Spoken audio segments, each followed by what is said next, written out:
Greetings, fellow quitters, and welcome back to the Command Q podcast. We're your hosts. I'm Maari Casey. And I'm John Pelfrey. When we think of freelancers, we often think of one-person businesses. But what happens when you're ready to grow beyond what you can realistically accomplish all by yourself? If you, like Batman, assume it's your destiny to work alone, think again. Scaling can feel big and scary, but with the right strategies, it's totally feasible to scaffold a business that's as big as you need it to be. Today, we're talking about growth. And a little later, we're going to be welcoming a guest who can speak from experience. Mack Garrison, the co-founder of Dash Studio, is going to be stopping by to share his own scaling story. But before we get started with Mack, let's chat about this a little bit. So, warm-up question for you, Maari. When you first started Uncompany, how big did you imagine it would be? I think when I first started it, I was really hoping just that it would be big enough to do okay and cover my bills. I think I had an idea, once we kind of started building and people started actually we started getting clients. I was like, wow, this could be pretty big. But pretty big to me was okay, maybe we have 5 clients. Maybe there's 15 freelancers working with us. So I don't think I had an idea of the scale of what it could be until a couple years in. Until we started to see some more national clients and multiple freelancers signing up and a lot more momentum and interest. Yeah, I think we've seen it scale quite a bit in the last 9 or 10 years and grow. And we've gotten smarter about how we manage our processes and how much throughput we can handle in terms of projects and all that. And it did kind of start out as just a handful of projects at a time, and then a few more, and then a few more. And I think it's one of those things where if you set out to scale, you can go hey, we're going to turn this into a $50 million company and do these things. And you look at it and it seems like a huge mountain to climb. And we're obviously not at $50 million in revenue or anywhere close to that. But if you put a huge number out there, it seems like a giant mountain to climb. Mm-hmm. And what we've done instead is kind of just take one step up the mountain at a time and then see how far we can go with each step. And then it's sort of seen steady growth and then a little bit of a dip around the time everybody else felt a dip, or, the COVID era, and then a little bit of steady growth as we come back. And so I like to think of scaling as it's one step at a time, one day at a time. You're getting 1% better or a 0.5% better all the time, as opposed to going oh gosh, that's Mount Everest. And maybe I should take a helicopter up there and just go get a whole bunch of money or. Mm-hmm. Yeah, I think I feel like with scaling too, it's a lot of times when you start as a freelancer or a single person business, you think you're going to always stay there because right now you're just trying to survive there, and that's okay. But I think we forget sometimes that a lot of businesses that we would consider a large business started with one person who had an idea and started chipping away piece by piece, and then it slowly grew. And I think a lot of times freelancers, they kind of undersell the potential that they have because they just think it's always just going to be me. And sometimes it always will just be you, and that's totally fine. But if you wanted to scale, if you wanted to grow, it's think about the people who have gotten there, which are these larger businesses around you that we all know. They all started in the same spot. They all started with an idea and the guts to step out and do it. And so I think if you can kind of think about it like that, then it helps you to understand just the possibility of what you could build. Absolutely. And a lot of people start off with limited resources, whether that's time or money or a combination of the two. And then they find different ways to grow and scale. And I think that's one of the things we'll talk about today is growing and scaling is not just about how much work I can do in a week, right? I have 40 hours in a week, 60 hours, 80 hours. And at some point, I'm going to cap out on the amount of labor I personally can put into a business. And if you continue to push at 80 hours a week or whatever, you'll burn out relatively quickly. And so scaling isn't just about how much throughput I can manage. It becomes a little bit of a different question. It's can I get other people to help me, or can I develop products or other solutions that don't require my labor and effort every single time? So there's a lot of different ways to look at scaling other than just trading my hours for dollars. Mm-hmm. Yeah, absolutely. Yeah. So when you think about scaling, what makes scaling sound scary? What are some fears that people have as they start this growth process? Yeah. I think when you start scaling and making something bigger than just you, then you immediately add more risk to your business, right? Because you're starting to rely on other people. You're starting to put systems in place that could fail. You're starting to make yourself more visible. So the hard thing with visibility is that when you're visible and you fail or you make a mistake, then a lot more people are going to notice it. And that's really scary and intimidating to a lot of people, especially when you're starting out. And then in the case of adding systems and adding people, a lot of times people have not, I've never done this before. And so the idea of hiring, of knowing how to put in, proper operations and proper processes, like that's all really new. And just the idea that that is a completely new thing that you're going to try to do is scary within itself. So I think a lot of those things, but for me, it was really just visibility. Like if I'm going to grow, then the potential for me to grow big and fail feels a lot bigger than if it's just me, then no one's going to know. If I shut down my tiny business in my basement, no one's going to hear about it. But if I become a big business and everybody knows about it and then it fails, it's on the newspaper or whatever might happen, then I feel a little bit more uncomfortable because everybody's witnessed that. So there's just a risk there. Yeah, I think fear of failure is fair. The other way to look at that, though, is if you scaled big enough for people to notice, then you must have done something right along the way. Yeah.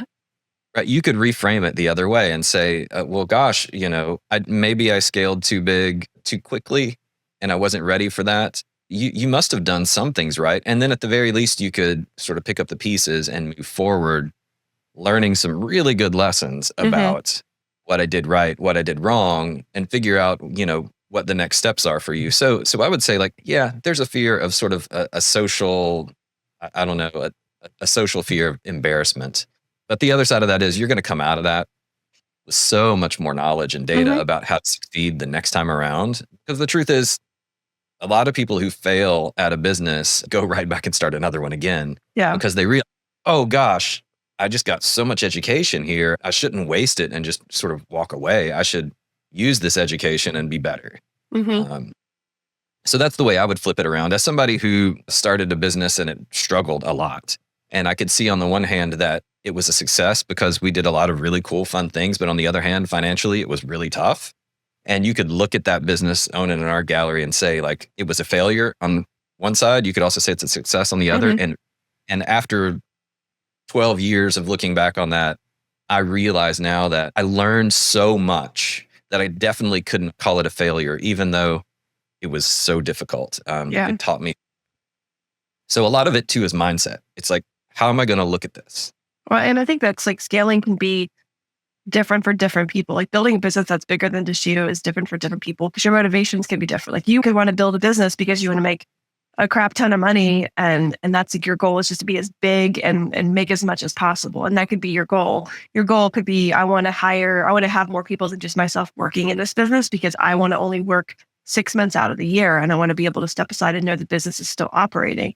It could be, I want to grow my business larger because I want to be able to help more people. Like that was one of the big reasons that I wanted to build something beyond just freelancing because I'm like, there were so many people out there who needed work, who are great freelancers, who couldn't connect to good clients, who were good clients, but couldn't find the right freelancers. And I was like, I need to build something that's at least big enough to be able to like help as many of these folks connect as possible. So I think it's like when you're assessing your business and what you really want to do and what you want to grow to, I mean, it's completely 100% awesome to stay one person. There's a ton of great $1 million one person businesses out there too. So it's like, you don't necessarily need to be limited, but I think if you're thinking about working with other people outside of yourself and growing your business to be larger, then you need to think about like, what is my motivation behind this? Like, what am I trying to get? Am I scaling and growing just because everyone said like, oh, you should get bigger? Or am I doing it because there's really a reason that I, as the business owner, want to grow this business? So I think that's like something, and sometimes that changes over the course of time. But I think as you're starting to think about building beyond just yourself, like those are some good questions to ask up front.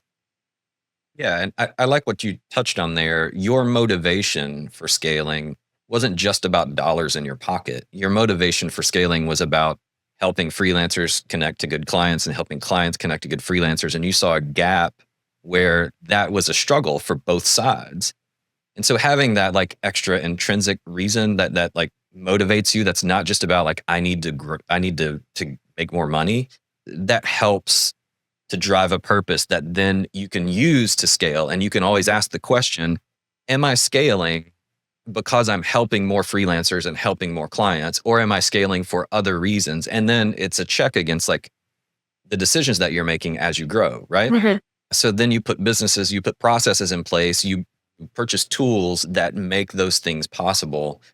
And, we've always said that, the goal of Uncompany is to make freelance frictionless. And so every step along the way, when we thought about growing and scaling, in the back of the mind is always this like, is this making it more frictionless, or are we adding friction to the process? Because we know that that's the major hurdle to connect users to clients. It's definitely good to have that. I kind of call it the litmus test, but it's good to have like that phrase that you hold up a lot of your decisions in front of. And for us, it is like, is this reducing friction? Is this adding friction? Is it adding friction, but it is helping on a bigger place? Is it reducing friction? And I think knowing when you're at those places to make those kind of pivotal decisions, it's really nice to have something to look back to. Like I have like a North Star to kind of hold all those decisions up against, because it's really easy, especially if your business is growing and gaining momentum. Like, I mean, I've seen some freelance businesses just take off. Because people who are doing them are really good practitioners of the skill that they do, and then people start thinking, you should do this, you should add this, you should, staff up, you should get bigger clients. And maybe they've never actually worried or had to work towards like managing a staff or putting systems in place. And they end up building a business that they don't really want because they really enjoy doing the skill. They really enjoy doing the practitioner work. They don't enjoy the business building side of things. And I think sometimes if we don't really know all those answers before, and we're just following the momentum, we're following what people are saying, then we can end up getting ourselves into a business, like building a business that we've started that we don't want to work in. And that's like a hard spot to be in, because a lot of times then you're affecting staff and you're affecting all those things. Yeah, absolutely. But the nice part about that is, let's say you do grow and you're a copywriter, and we'll just pick something. So you're a copywriter and you're growing and you're hiring more copywriters to help you because you've got a lot of copy business happening. And you end up being the business manager, the one, doing the back office stuff, and you never get to write anymore. And then that's the thing that you miss. So in your case, one of the things you could do is you could hire a project manager or a back office person to do all that stuff for you so that you can get back to doing the writing that you really love and want to do. And then maybe some of the other projects that are less interesting to you, you could still take those on and hand those off to other freelancers. But then that allows you actually to get the juicy projects that you really enjoy and then pass other things off to other people. And you can still make a little money on those things as well. And so that's one way to think of it too, is like, if you end up going like, man, I'm doing all the business work. Well, then hire a business person so you can get back to the copywriting. Or if you're a person who is a copywriter, but you really want to grow and build a business, then cool. Then hire a couple of other copywriters so that you can spend time, on the sales side if you find that you really like sales or something. One of the cool things about growing and scaling a business is you're going to find that you like certain parts of business that you never thought you would like before too. So like for you, you were a graphic designer and you studied art and writing in college, and you actually have like developed a lot of sort of businessy skills. And I would say that you're actually better at some of those skills, and you seem to enjoy them more than just getting back and like popping into Illustrator or Photoshop and like. I'm much better at Excel than I am at Illustrator anymore. Yeah. So like you learned over time, hey, actually, I have all these other great skills and I really enjoy closing a deal. And that gives me such a rush, so much more of a rush than like pushing pixels around all the time. And, so you never would have known that had you not started on this journey. You might still just be like pushing pixels at an agency or something. Yeah, that's true. Worry. You never know. You never know.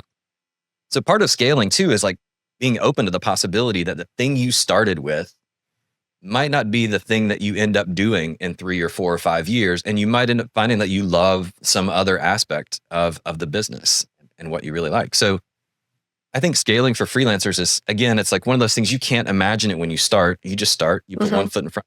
And then as you develop these new skills and you get new opportunities, the business and life might take you a totally different direction you never imagined. And you look back and go like, wow, this has been a wild ride. And I'm so much here for it because I was willing to say yes to things. I definitely feel like when you start adding other people to your business, although it's scary, it opens up the possibilities of other things in a much bigger way. Because it's, of course it is like, if I'm sitting in my basement doing work all the time and only talking to myself, then I'm not really bringing in outside input. I'm not bringing in outside ideas. So it's like, even if you're not like working with other freelancers from a business perspective, like the more you can collaborate with other people, the better opportunity you have to find new ways to grow as a business. Because you might start working on, be a designer or something, do this, and then start doing some work with a digital designer or partner with a product developer. And all of a sudden now you're creating some kind of an app or some kind of a tool. It's really cool to think about as business owners, not getting locked into what we're good at and what we think we're going to build, but exposing ourselves to other things. because as you know, over the last like 15 years of doing Uncompany, so much has changed. And I think if we had been shut off and be like, no, we're just going to do this, and it would have really limited what our business could do.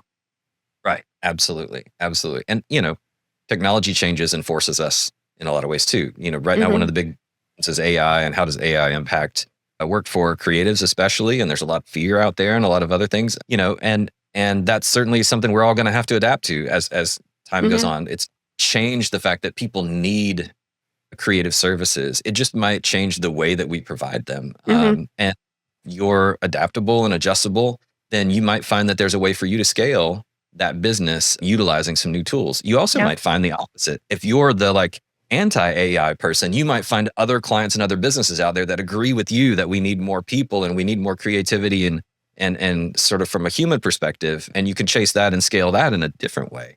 Yeah. But every new thing, there's opportunities sort of all over the place. So question, how do you know when it's time to scale? What are some of the things that we should be looking out for when we go like, okay, now it's time for me to grow, change my purpose? I think there's a couple places. There's like when you have been working long enough to where you're maxing out your time. So, you kind of can reach this threshold with your client, your market, where it's like, I can only charge this much really per hour, per project, kind of, and where I am. And I only have this much time and I can't make more. That's a good indication that you need to figure out other ways to do that, which would be hiring, starting to work with subcontractors and doing that kind of stuff. So when like your ability to work more or to do other stuff kind of limits your growth and your potential for additional income, like that's a good spot. I also think when you start working with clients that then, if they start coming to you and saying, hey, I know you do a good job copywriting. Do you know a designer?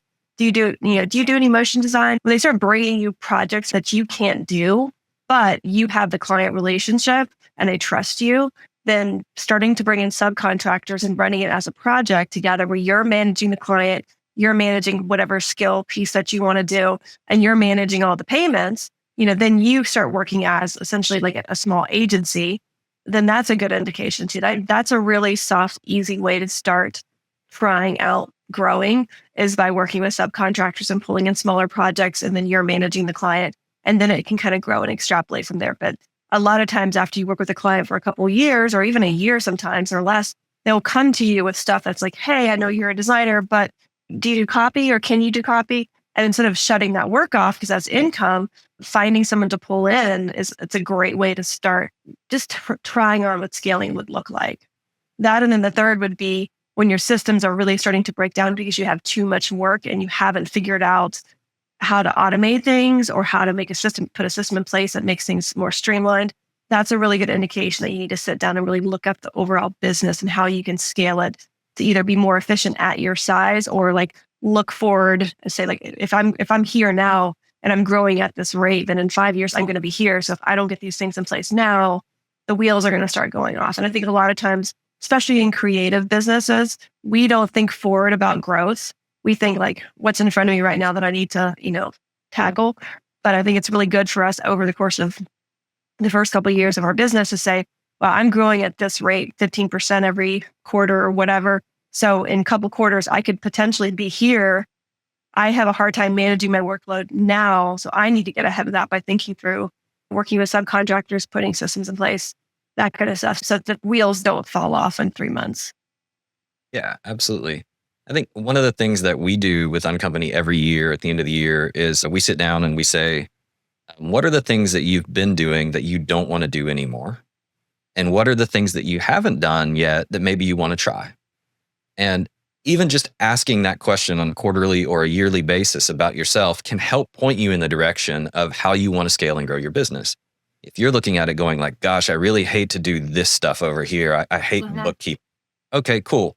If I outsourced my bookkeeping time 5 hours a week and I paid somebody 20 hours a month to do that, it would free up 20 hours of my time a month, which is a half of a week of my labor to go do something else. And then the question is, what do I want to do with that 20 hours? I freed up 20 hours. Maybe I want to keep my work at the same rate, but I could use those 20 hours to build a new product or to look at expanding my business in a different way. Or I could spend that 20 hours networking to find other people and other freelancers or other clients or whatever. By getting something you really hate off of your plate, you don't have to replace that just with work. You could replace that with other opportunities that you see that are out there. And that's one of the things that we've done. I feel like we've done that really successfully every year, asking that question and then adjusting. And we've used the extra time that we've bought to do things to scale and grow and build the business, or to solidify the business, or to do things like this podcast, something that we just want to do. Yeah, absolutely. Sometimes you just want to do something for fun. And I think part of scaling can also be like, you know what, I want to eliminate doing bookkeeping that's taking 20 hours off my table. What do I want to do with 20 hours? I just want to be done by 5 o'clock, or I want to, do podcasting or try a new skill. And I think that's the beauty of building your own business. It's all on the table for you. I think a lot of times as business builders, we really feel like we need to maximize every opportunity and just like crush the universe and squeeze the marrow out of life and all those things. And sometimes I can just be like, I want to be done an hour early every day so I can like go on a walk or pick up my kids. And you have all that. You have that control. And I think that's a really nice thing to be able to figure out those places that you can find that space. Absolutely. All right. So flip side of that, is it okay to keep your business the same size that it is? Is that a reflection of your success if you don't want to grow it or don't want to scale it? Yeah, I think yes, absolutely. I don't think that you have to be a big business to be successful. I think you can be a single person freelancer your whole life. And I think that, to me, that shows like such a huge amount of success. I remember when I first started out, I remember meeting a couple of freelancers who had been doing it for like 5 years, 10 years, 15 years, 20 years. And that to me encouraged me so much, because it's one thing to manage the process with the team, but it's really hard to stay individual for your whole career and manage growth and manage clients. It's a lot to do that. So I do feel like staying as a single person business owner is hugely successful, because it's all based on what kind of business you want to build. Like if you want to stay a single person business owner your whole career, then like that's your decision, and that's great. Yeah. I mean, the beauty of being independent in whatever way is that you get to say yes to things that you want to say yes to, and you get to say no to things that you want to say. And, that there's a lot of power and a lot of freedom, a lot that you can get out of that. We've said this a bunch of times, but no is a whole sentence. It's a full sentence. It's just, and learning to say no can feel so empowering when you get to the point. Maybe a client comes to you with a project that isn't interesting to you, or the budget isn't right, or the timing isn't right, or whatever. And when you just get over that little hump where you start to feel like, I can say no to this and still be okay because I've got other opportunities, and you start to see things as trade-offs, man, does it change your perspective on work and the world. And you stop feeling like work is scarce, and you start feeling like you have choices and options, and then things just start to open up from there. So a lot of it too is like mindset. If you view work as a scarcity that you always have to say yes to because it might not be here tomorrow, that could limit your ability to scale and grow, and even just build your skills or build your happiness or contentment in the job that you're doing. Yeah. I mean, I definitely feel like, it's interesting to look back on what the last 15 years have been, because I think when I started out, it was very much just like work, work, work, work, work. I think, when you start to add people to your business and add things to your business, obviously there's a lot of great joy that comes out of that, like additional revenue, and you get to meet new people and you get to bring new personalities, which is awesome. But you also do add, it adds complexity, it adds like more potential for mistakes and things like that. So I think it's also like, you have to understand mentally what you want to take on. And when I first started out, I was very much more individually focused on like, I just have to grow, and strive. I think now, over the course of 15 years of working with different types of folks, I've realized that, when you grow a business too, there's also a lot of just service and work involved that's outside of actually doing the business. And I think if you enjoy that and you enjoy that aspect of it, then, then it's a really good thing to build. But again, not for everybody, and that's totally okay. How much of that do you think is fueled by a little bit of like imposter syndrome? This idea that you started off as a freelancer, as a graphic designer, and as you grow and build, you sit and look and go like, am I the right person to be doing this? Am I the right person to be building a company? And is this the self-doubt that starts to creep in and all of that? I think that's something that people struggle with too. How did you manage that? I mean, I think I'm still managing it. So it's like, yeah. I think that's part of the lesson.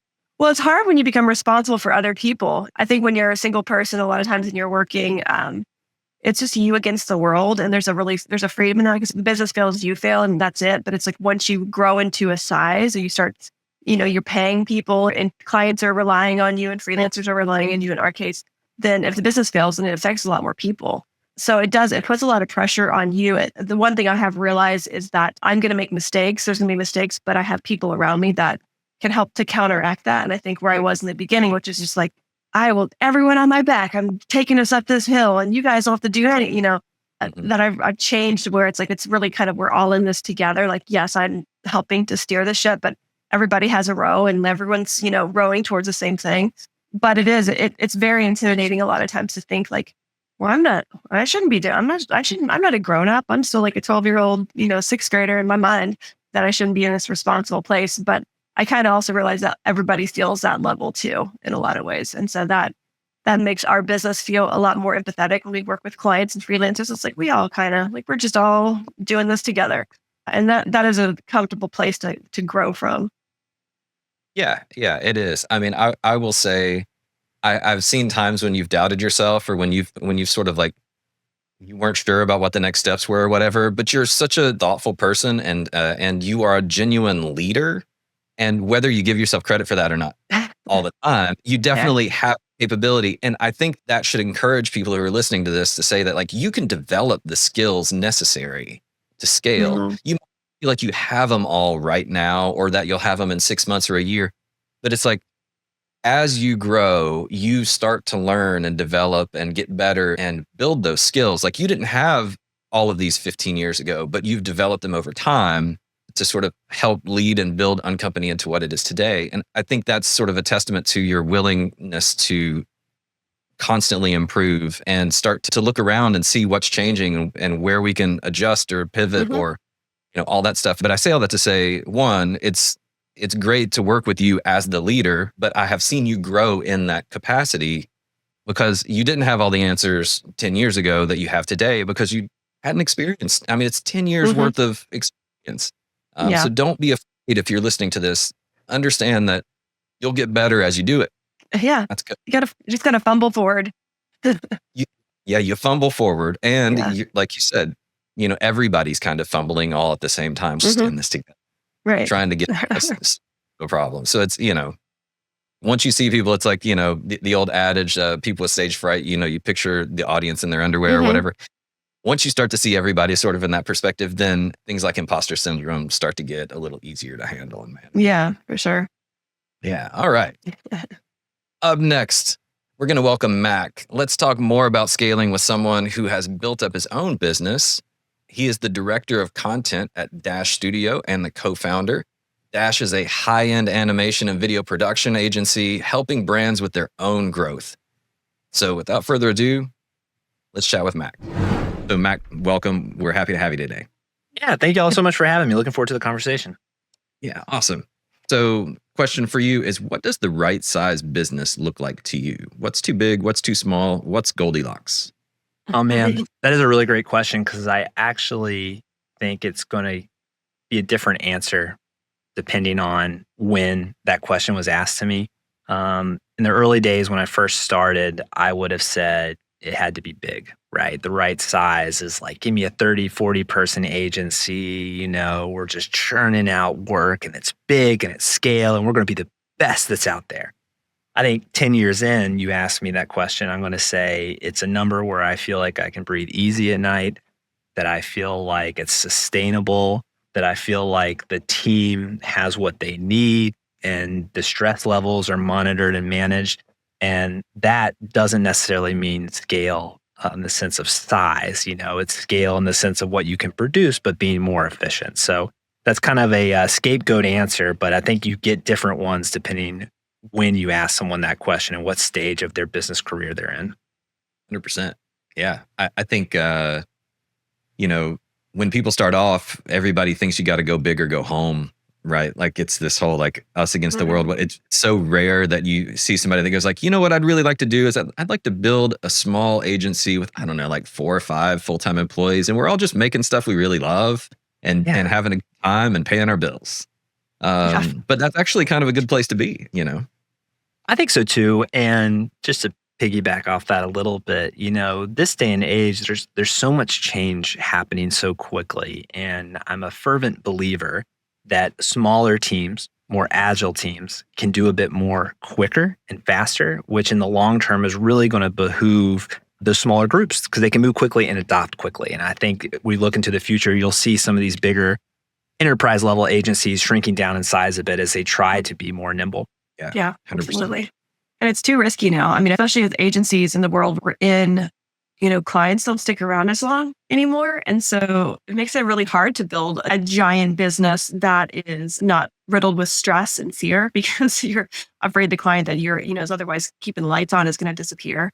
Versus I think maybe 20 years ago, 15 years ago, you would have these agency of record relationships that could be years and years and years and decades long. You just don't see that anymore. So I do feel like it's building in a way that is very flexible and scalable and adjustable, also matches the client climate that we kind of live.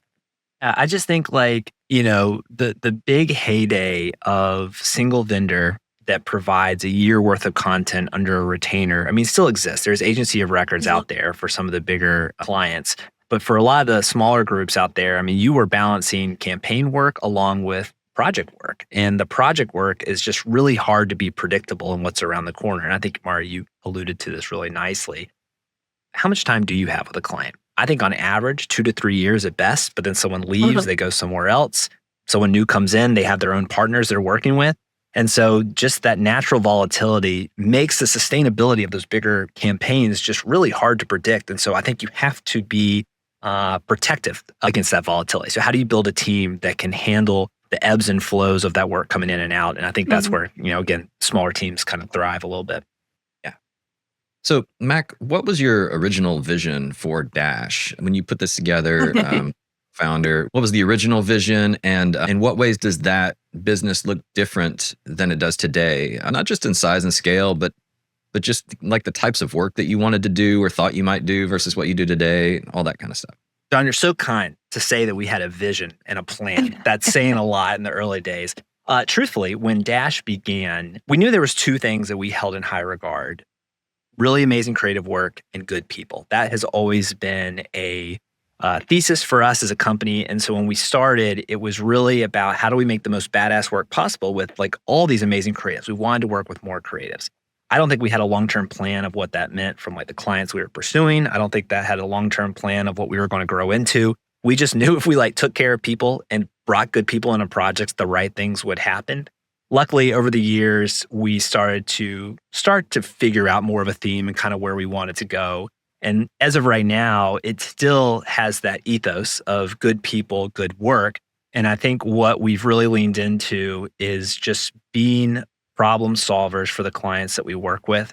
So much of the industries that we partner on tend to be complex industries: finance, healthcare, tech, areas that are doing some amazing innovative work, but they just struggle so much to articulate what the hell they're doing. And so we've just really seen an opportunity to get in with these clients to help synthesize that information, to bring in our network of creatives, to scale up when that work's there, to scale down. And so it is really relationship focused. And so, now as we've kind of established ourselves as a really community oriented agency, I refer to Dash, even though it says studio in the name, I really do think we are an animation and video production agency just with the level of work that we're creating. But yeah, it's just to be a community partner. We know our community so well that we can help you connect to yours. And I think that's just been a real strong thesis for us as we've continued to grow. Are you surprised when you first started out how quickly, you said you didn't have a plan. I'm sure you had a loose Thank you. on the back of the napkin. I always say we make another presentation deck about my idea because it makes you feel like you're doing something. But, were you surprised at how quickly, when you guys kind of started pushing together that things started to kind of fall into place? Yeah, that's a really great question. I do think any small business owner will tell you there's a combination of talent and luck when you're growing. I think my business partner, Corey, and I were both immensely talented creatives.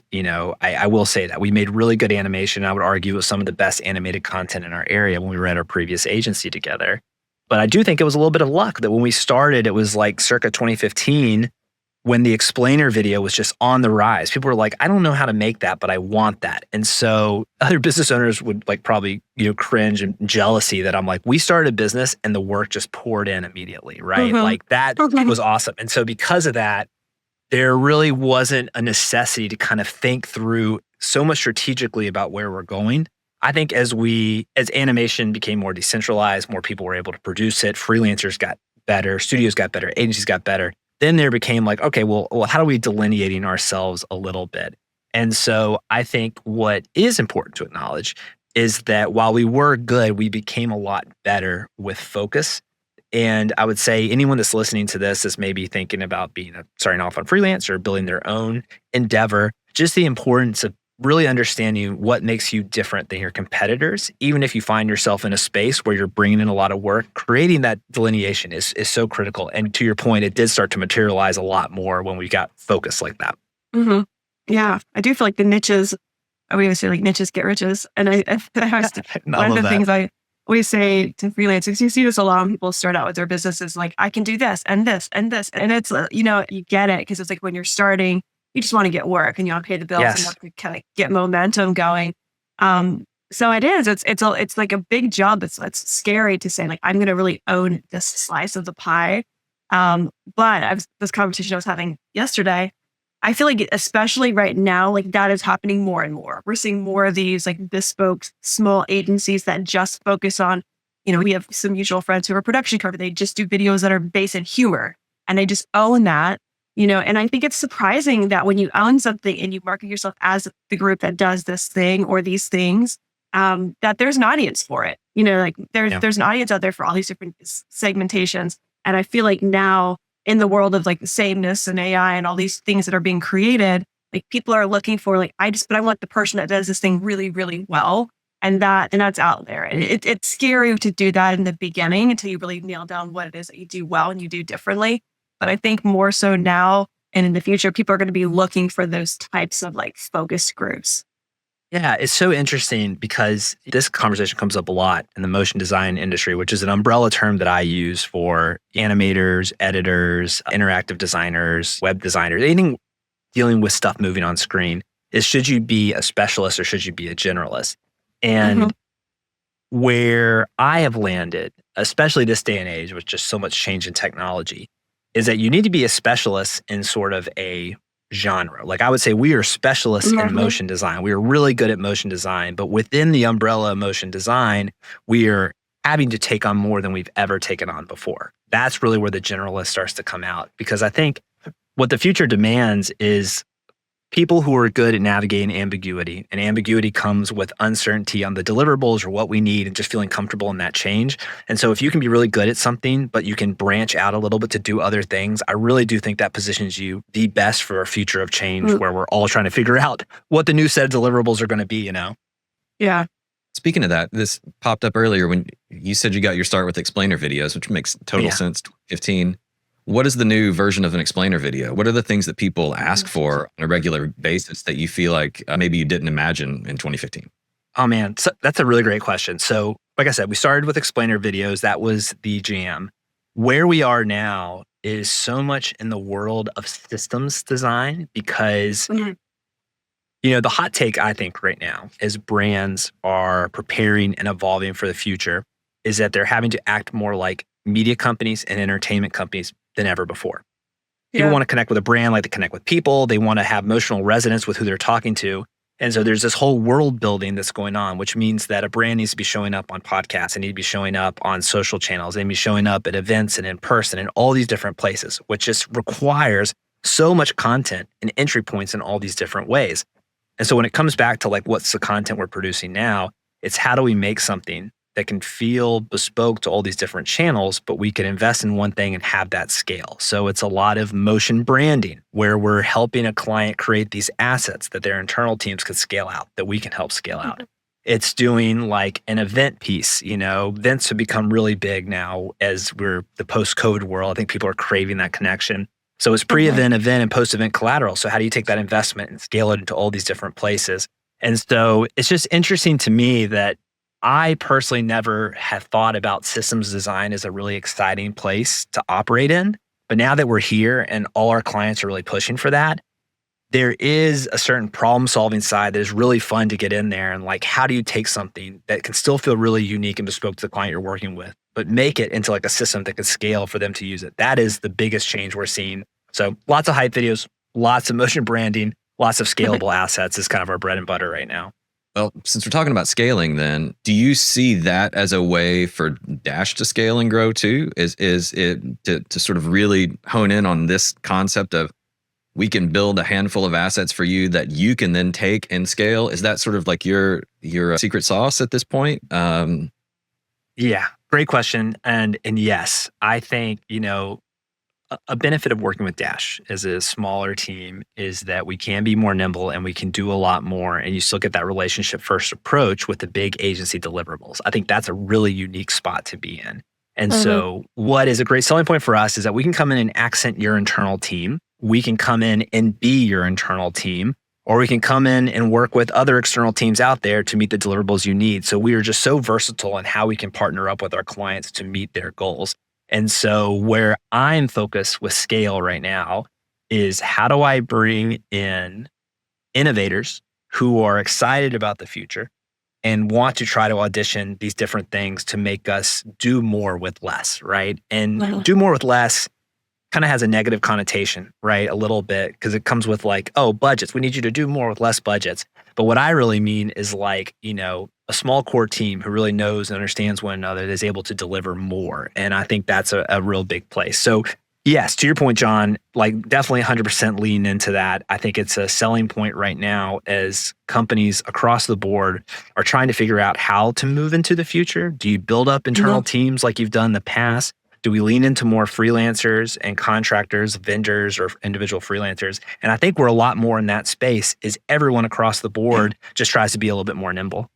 Do you think AI is going to play into this over the next few years? Because it's let's open up that AI conversation, right? Yeah, I mean, if we're going to talk about scaling and freelancers and creative services and all that, we got to talk about AI right now. Yes, this is a very privileged comment that I recognize that I'm making right now. I'm about to make is that as a business owner, creative agency owner, there is excitement for me in what is coming next because there's so much opportunity. Where for a long period of time, we felt like there was always distance between us and like some of these bigger agencies we were trying to compete with. But this new technology and how we're able to operate and be nimble is closing the gap. So there's excitement for me in that. And at the same time, I really think of myself as a creative steward and lifting up our industry and being really supportive of juniors and creatives and giving back to an industry that has given me so much. And I recognize the worry that they have with their jobs and the longevity of what they do is in question. So it is a privileged comment to say I'm excited for this, but I also recognize as a creative steward kind of wanting to lift up the industry. What I think AI is going to do is I think it's going to help do away with mediocrity, and the people that are really good is going to lift them up even better because it's just becoming easier to make better work. The average, and what is average, is on the rise. So if your company or agency is delivering mediocre work, when you're tapping into just passive content, like clients are paying for it, they need this, that's fine. That is in jeopardy with a lot that's going on. But if you're a strategic thinker, a problem solver, you're thinking beyond what the tools you have right now, but trying to incorporate these tools to accent what you have, then I think there is a lot of excitement on what's to come. I think people can recognize AI content. I think there's a disgust for some brands using it. If you're a very human-focused brand, people-focused brand, then introducing AI is going to naturally create some aversion. But I think from like a tools perspective and like how it can make us move quicker, we really view it as an accent to what we're doing. And we're not just putting it in there just to put it in there. Like when clients come to us and they're like, hey, we want to use AI, it's like, well, why do you want to use AI? Is it because you really want to do this? You just want to audition it? Because we think we can do it, but when there's a problem that surfaces and it's like, oh, wow, this would make it so much easier. Maybe rotoscoping, which every creative hates to do. Rotoscoping is literally where you're going frame by frame over an outline in a video to cut something out. Like that is atrocious. We should never do that anymore. Like every creative I know would love to do that. So I think it's a balance. I don't think it's ever going to replace creatives because it's all about creative thinking and direction. I will think it'll be an accent, but at the same time, you can't just ignore it. You can't just say we're not going to use it, because I think it's going to be a necessity as we move into the future. But I think it's like, to bring that into the scaling conversation, it's like one of the questions that is, as we are service providers at the base level, it's like, how do you scale a person? How do you scale services? John is a big proponent. We are big proponents of what kind of automations and tools and things can you do to eliminate your time and make it more streamlined. Of course, we talk a lot about, for creatives, creating products, creating these repeatable processes and that kind of stuff and how valuable it is. But I do feel like it's like now with AI in play, people are going to be able to be an agency with one person. They're going to be able to create all of those assets and create all those positions, with one person. And I think we have the $1 million one person business. And right now, I'm pretty sure there's going to be $1 billion one person business in our lifetime. Crazy. So the ability to scale, I think, especially with the new tools that are coming out and what's possible is better than ever before for the single person freelancer who wants to grow a larger business or who wants to get out of it. You can only do so much time when you're one person, but it's like, if you can eliminate it being your time, what does that look like from the scaling perspective if you're a single person? So I think it's kind of, it's cool to think about it from that perspective, like workflows and just efficiencies. 100%. It's also this like kind of double-edged sword too, because like, as we talk about efficiencies, I think there's also the reality of like, our company is going to be hiring as many junior creatives as they once were, because maybe some of the junior creative work can be handled by senior staff who are leveraging some of these new tools. And so like in the interim, maybe that's okay, but what's the long-term ramifications of that if we don't have this next wave of junior creatives kind of coming in? At the same time, those junior creatives now have more opportunity than any of us ever had before to make really premium content that we just could not do. So like at the same time, yes, there's maybe less opportunities at the moment for junior creatives, but it's really challenging them to think about different ways for them to provide value, to maybe come in more direct mid-tier level as opposed to a junior because they have all these access of tools. So it is interesting. I think with every AI conversation, you can talk about these really great benefits that are going to come with it. And I think there's also ramifications. And I think the key is to have more of these conversations so that everyone's just at least thinking about some of those ramifications. Yeah. Yeah. And so one of my best friends, he teaches shop class in high school. Oh, nice. That's what we should all do. Honestly, kudos to your friend. Super down to earth guy and all that. And we talk a lot about AI and the changing of the world and all of that. And because he works in this sort of like very hands-on specific, like you learn to weld, you learn to make things with your hands. I think we started in on this conversation about, he's like, what do people do in your world? How do they explain this? And we got on the topic of systems thinking. And I said, what we talk about a lot is thinking of things as an ecosystem and how everything works together. And if you are learning as a young person, as a junior, my job is to do this checklist of things in this order, in this way. You're going to struggle as you get older. And that's always been true. But now in the AI world, I feel like our job as maybe the senior level people is to teach the younger generation how to think in these systems, how to think as an ecosystem and how to solve problems. And then we get rid of the busy work, or we use the tool to reduce the busy work. I used to say to Maari all the time, I'm like, if you have to do data entry more than once on the same piece of data, then I'm not doing my job, because you shouldn't have to copy and paste that thing into multiple places, right? So that's the way I sort of look at part of what I help to do with Uncompany is to reduce that so that Maari can work on working with clients to sell through actual solutions for customers, but she shouldn't have to copy and paste or move around. But back in the day, like when I first started, my first job was literally copying and pasting things back and forth, right? Oh yeah, I made a joke about rotoscoping, and I think that was like one of the first things I did. Is I was just like rotoscope stuff, you know. Yeah, and so I think like a lot of what you're saying is resonating with me, because it is about this idea of like we have to teach people a new way to learn and a new way to think about their career. The career isn't you start on the bottom and you do the rotoscoping, you do the basic stuff anymore. It's more about like you learn how to think, you learn how to solve problems, you learn how to build systems for people in ways that they haven't considered. And it opens up the possibility for creatives to actually be more creative, I think, in the future. Because you don't have to waste your time on this stuff that is really just a time suck. Yeah, 100%. You know, in the long term, I think the younger generation will be better suited than maybe we are for all this change because they haven't been so locked in to like a traditional process that we have all learned, right? We have all learned that a campaign comes up. There's the strategy for the campaign. There's the execution of the creative, and there's delivery of that, right? That is the standard that we have all abided by. And now we're in this phase where it's just, there's no time for that. Stuff has to get going. And so you're working in these sprints and these truncated processes. And we're like, whoa, the whole process of what we're doing is changing. How do we move quicker or think about this in a different way or compress these things? That I do think, luckily, creatives are just naturally ready for some of that change.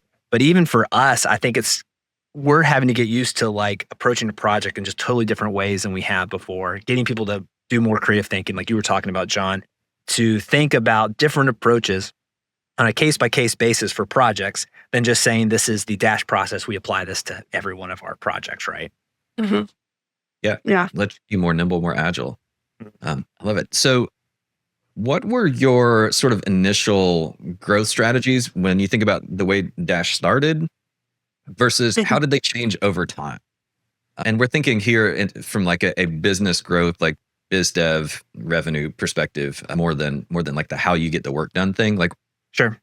How did you think you were going to grow the Were business? you like, I'm drowning in work. Oh my gosh, this is working. Now we need to figure out like put some framework on it. Yes. Yes and yes. So when we first started, I think both Corey and I came from middle-class households. My mom was a public school teacher. My dad worked for the county, had an amazing, cherished life growing up. Like all these creatives were like, I had a hard life and it taught me how to be a creative. No, my parents just loved me from forever. Like they were just like, do creative. Like it's so good. Like it's the most wholesome life. So they were very encouraging by that. But I think something Corey and I recognized early on is that we were nervous to take a bunch of risks because neither one of us had really come from a ton. And so we were finding the success and we were like, oh, we don't want to risk it or ruin it. But everyone who runs a business knows that you have to take risks. You have to take calculated risk. You have to take the plunge if you want to get bigger of hiring that first employee. And then you're going to have to hire more employees. And you're going to have to turn over this responsibility of what you do to other people to do, right? And that's a learning lesson in and of itself. We told ourselves we were going to do a first year of Dash, 2015 through 2016, of just the two of us to see how that goes.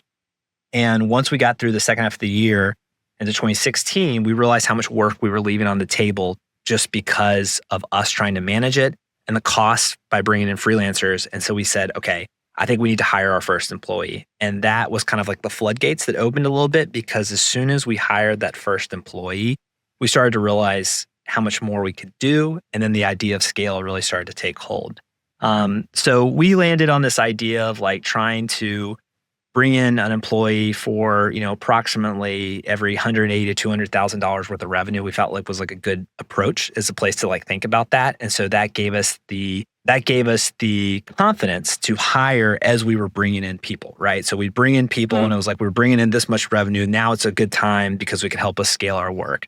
And I think that worked really well when we were in the more campaign approach. So this is back when I was thinking the 30 or 40 person agency. In fact, some of our early goals were to split the studio into a West Coast operation, East Coast operation. So we were going to have about 20 people in North Carolina, and then we were looking at like California or even Washington State for another 20 people or so. And that was kind of the mentality moving forward. And then I would say around 2023, things just started to shift a little bit more. We could really feel it with some of our clients. This is when the tech bubble, I think, started to shrink a little bit. There was a lot of overhiring in tech. And so work was just pouring in, but then everyone started to get cognizant about like, oh, we need to be watching our own spend. That then trickled down to us where instead of these really large campaigns for a year, we're looking at quarterly campaigns or project-based stuff, which was great, but just made it a lot more unpredictable. And so at that point in time, we really had to make a shift to say, how do we build a business that can handle this volatility and unpredictability of it? And I think for us, that's when we realized that it was less important to have full-time staff that could cover everything. And instead, we wanted to have a core senior staff that could do a lot, and then really leveraging our freelancer and vendor basis to bring in new folks where we needed to. And so I think that about 2023 mark was when that really shifted for us. And I think it's like, you've given a good example of when we're talking to freelancers about what does it look like to scale from one person up. And it's like you reach that pitch point where you realize you're in the way of your own growth. So like you can only do so much. So you can either stop where you are and kind of plateau, which is kind of what a lot of people do. They hit that like a couple years in and they just plateau, right? They're working on the same amount of clients. They're making the same amount of money. They're working the same amount of hours they are. Maybe they're working more. But, you reach that point where you're like, okay, I can either bring in help, whether it's subcontractors, whether it's hiring somebody, or I'm going to have a hard time getting to the like leveling up, as my 12-year-old son says. And so I think it's Nice. like when you get to that point, you have to make that decision. And you're right. One of the hardest things, of course, is hiring and is integrating people into your culture, figuring out like how to manage and how to not micromanage, and then knowing that you're going to make mistakes. Because I'm like you, grew up with very like responsible parents that do not take credit cards out, buy your cars in cash, and not risk averse, but like cautious. And when things are going well, you don't want to rock the boat. And you have to realize too, it's like you have to know that you're going to let go and you're going to make mistakes. And when you hit those mistakes, it's like you build and you learn from them. And your journey, your process is a really good indication of like those are the stages that you go through. Even if you're a one-person freelancer who's going to keep working with subcontractors your whole career, you're going to hit those kind of pinch points along the way as well. It's interesting for design in particular, because I would surmise that most designers and creatives out there are perfectionists because they hold their craft in such high regard that I only want to deliver something that looks the best of the best. I know I can make this better. It's this whole thing of like, when can I walk away from this? Is it okay? Do I deliver it? I can make it a little bit better, right? And that is 100% the wrong way to think about entrepreneurship, because entrepreneurship is all about moving things forward. So it's like perfection inhibits progress. You just have to get something to 70% and move it forward. And that was a real hard learning curve for my business partner and me, because it just felt like any new endeavor, anything we wanted to try, bringing on that first employee, that we were waiting for this moment where we would be ready, but you're never ready. And because of that, you just got to say, forget it. I'm just moving it forward. This is good enough. Let's keep it going. And it's that mentality of just reducing friction, reducing these walls you're getting into, that becomes a necessity to grow and to scale. And so I think anyone who's listening to this episode that's thinking about growing or building out their own brand or company, you've just got to park the creative perfectionism on creative projects, and really everything else just be like, you know what, good is good enough. We got to keep this thing rolling, right? Yeah, that's good advice. Well, I think it's like one of the early pieces of advice I got too was like, make your mistakes. Don't make a gigantic, huge mistake that's going to take your business down. Like, build it out so you can make some small mistakes along the way and recover from them, and just pay attention to this point you're going to get where you're like, okay, I'm just going to completely fire this client because they've been driving me crazy. Well, it's like, have you replaced that revenue yet? Do you have backup? Have you figure out the small mistakes you can make as opposed to like lopping off like a huge detrimental mistake early on? I saw this. I can't believe I'm going to quote TikTok on a podcast, but here we are. I saw this clip come up from Josh Radnor. He's the actor that was on How I Met Your Mother, the lead character. And he talks about every decision is a hat, haircut, or tattoo decision. And I just love this so much that the hat decision is like, look, we can all try on a different hat. You don't like the hat, take it off. Not a problem, right? Yeah. Then you get a haircut decision. And it's like, all right, you tried this audition new haircut. Oh, maybe it doesn't go well. That's all right. Your hair's going to grow back out, but it'll take some time. And then you got tattoo decisions. And tattoo decisions are just a little bit meatier, a little bit more weight. They're more permanent. Sure, you can maybe get it removed, but it's going to be painful. It's going to take a lot of time. When you are younger and you're in your 20s especially, even early 30s, it's so important to just try on different hats, to audition different things, explore different things. You try on a few different haircuts, because the reality is, I think once you get a little bit older, kids come into play, you got personal life, just little things become a lot harder, and they start becoming more tattoo decisions. And I think that's a really great analogy for running your business. In the early days, you should be trying a lot of different things. You should be putting on different hats so that you can avoid having to make a bunch of tattoo decisions later on because you did the hat and haircut decisions early in your career. Love that. I love that. That's such a great. I'm going to remember that one.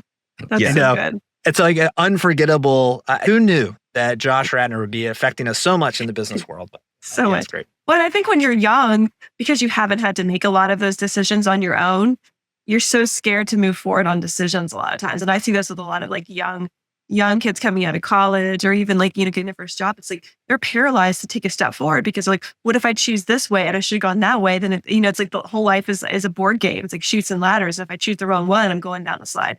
I do feel like when you're young, you don't realize the power of your youth and your flexibility because you're new to it. But making those decisions and trying things on and adjusting and knowing that that's part of, we always say it's like even a mistake or a failure, like, oh, I don't like this. It's valuable information as you're like building what you want to be in. So it's like, go work on this client. And you're like, that was a failure. That client was terrible to work with. Now I know I will not work with that type of client. Awesome. You just learned something super valuable. People will look at your business, your company, your agency, and they'll see the success you have and are like, wow, that's amazing. They must have so many great wins and memories from the wins, but so much of that success is derived from the misses, the failures, the stub toes, the things you're like cringe sometimes. I don't know if y'all do this. Sometimes I'll think back to stuff that I did. I'm like, ugh. Like physically makes me cringe. But I mean, that's just part of it. Like, I'll share an anecdote with you all. I'll leave out some of the specifics, but when we started Dash, we were like a year in. We had the biggest contract opportunity I could have ever imagined. I just could not fathom the amount of money that was on the table for this project when it was just Corey and I.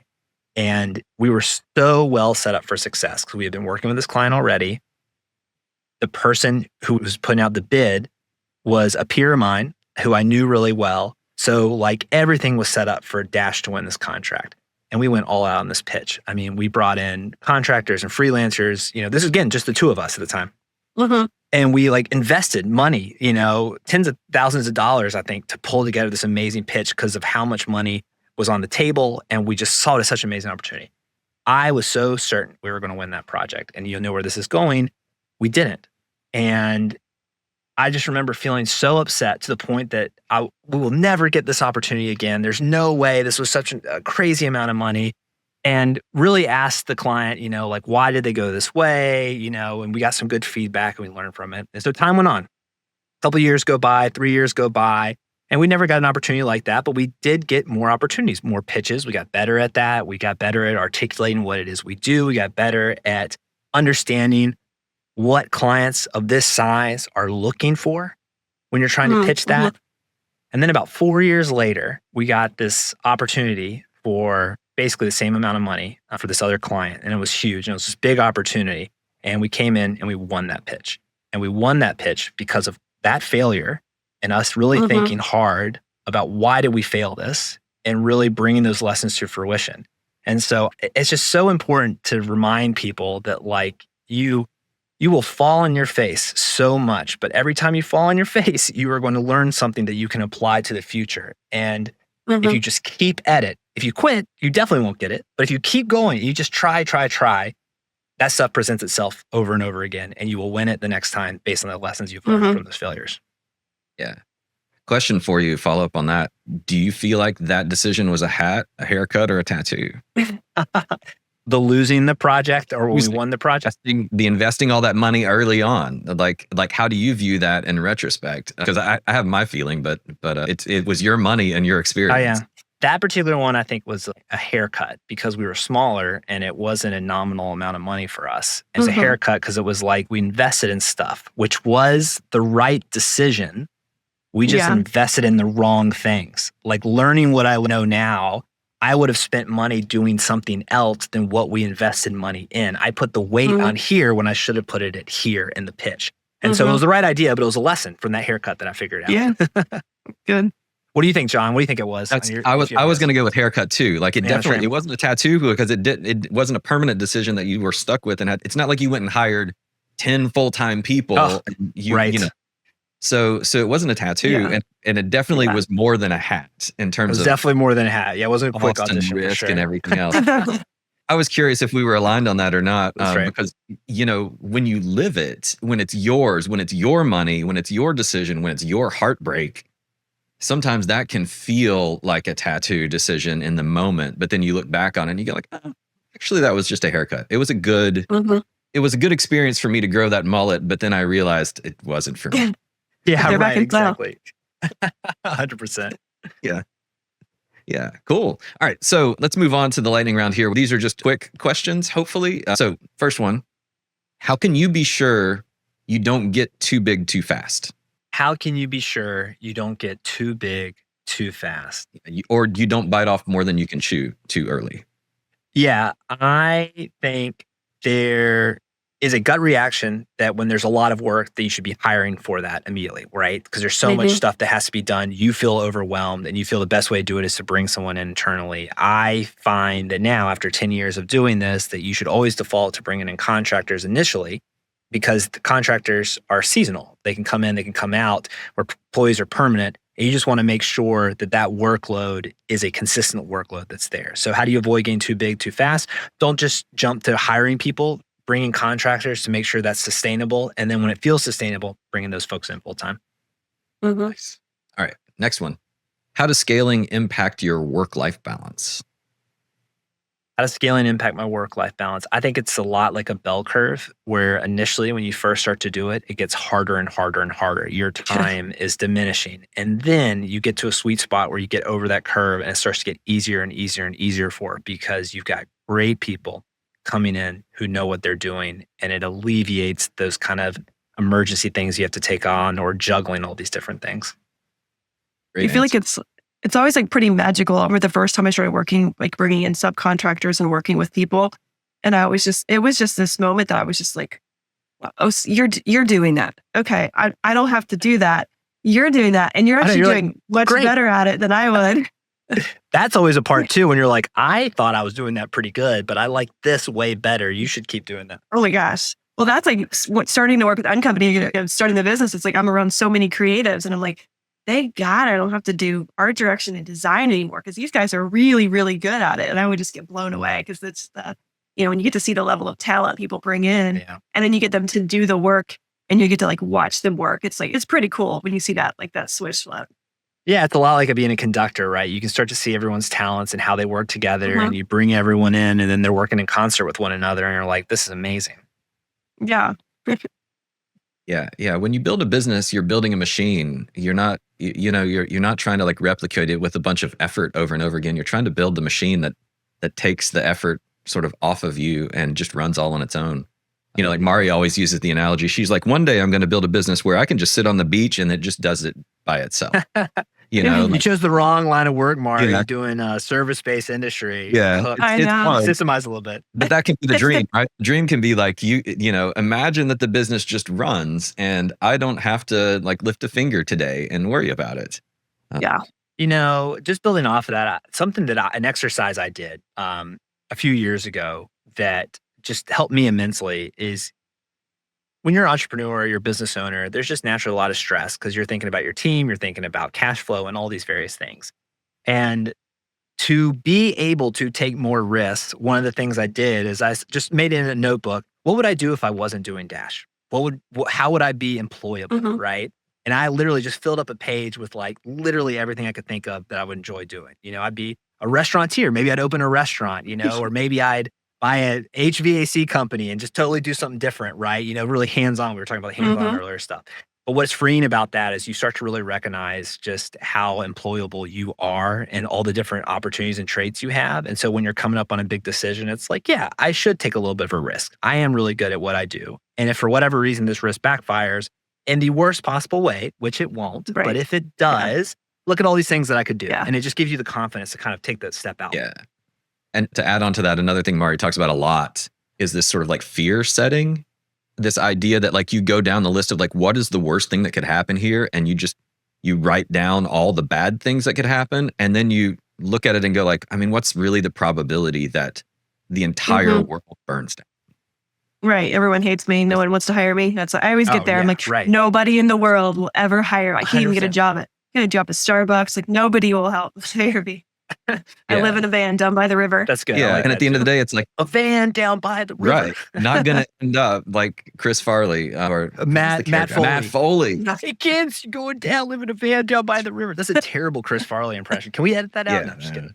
Well, but yeah, it's like what's the worst that can happen? And there are certainly bad things that can happen, but then it's like, what's the probability of it? And then you go, well, actually, those things I'm really scared of, the probability is pretty low. The risk is much closer to home, and things that maybe I can control. All right, awesome. Well, thank you so much for coming and being a part of the podcast today, Mac. Yeah. Thank you. We've had a great time chatting with you. I really like the way that you think. I love the hat, haircut, tattoo idea, but I also love like the systems thinking part of it, the agility, the way that you've sort of put together your business over the last 10, 11 years now. And just thank you so much for sharing some of those stories, some of those hard fought, hard won stories with us. Yeah, we really appreciate it. Yeah, absolutely. I think the only other thing that maybe I would add as like a cherry on top to everything we talked about is when I look back at the success that we have and I really start to pull apart why that success was there. Yes, I think being pointed and focused on what you do is really key.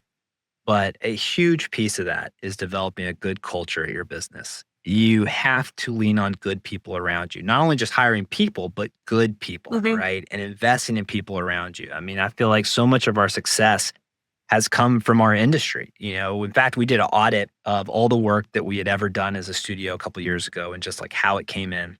And if you look at our top grossing clients, revenue grossing clients of the entire time of Dash, the number one client came in because it was peers that I used to work with and they saw the hard work that my business partner Corey and I put in, and they had gone off to a company that started to bring us in a bunch of work. The second biggest one was a competing agency or studio that didn't work our way. They were like, this isn't quite the right fit for us, but you should reach out to Dash. Yeah. This is definitely up their alley. And then the third biggest one was actually from a freelancer. A freelancer was working on a project and they started asking for more work and was like, look, this is feeling like a lot. And they said, who should we reach out to? And they recommended us. And we didn't know this freelancer. And the only reason we even were aware of it is just because the client casually mentioned it at one point in time. But that stems directly from reinvesting in our industry, being a brand steward. And so like, I just think if there was one piece of advice to take away from this is like, you can do all the business things right, but you've got to be a people-focused business. You've got to build a good culture that people want to be a part of and they can see the vision of where you're going. Yeah. You can't automate relationships. 100%. Yeah. That's right. No matter how much AI wants you to, right. You can't. Yeah, I mean that's the soft skill. I think that's the thing that people miss a lot about this fear of growth or AI taking jobs or whatever it is. Is like, at the end of the day, we're all still people working with other people. And gotta be good humans. I always think whenever I think of Mac, I always think good human, and also just like being empathetic. I think when you build a business where you're not afraid and you're not building in this like scarcity mindset, it gives you the space to be empathetic towards your clients and be like, it's fine that you're a little bit late. Like, no worry, it's be human. We're all humans. We're all humans. Yes. That's right. I love it. That sounds great. I'm glad that's what you think of me, Maari. It's just good to know that that's what's being said when you're not Absolutely. in the room. That's really appreciate that. So Mac, before we hop off here, if people want to get in touch with you or get in touch with Dash Studios, how do they do that? Yeah, absolutely. Definitely check us out online, dashstudio.net. Give us a follow on Instagram as we post a bunch of stuff on there, _NC.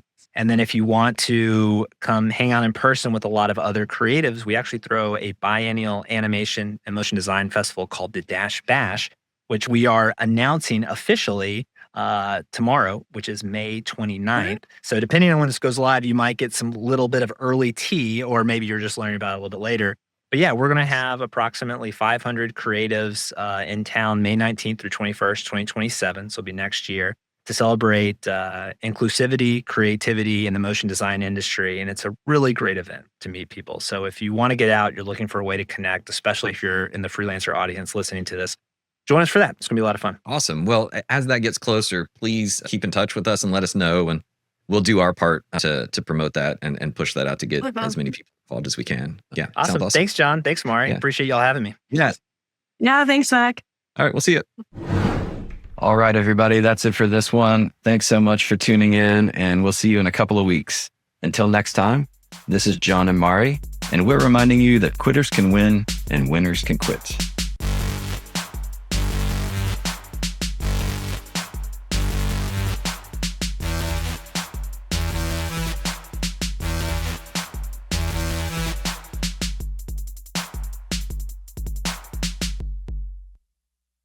This podcast is for informational purposes only and does not constitute medical, legal, or financial advice.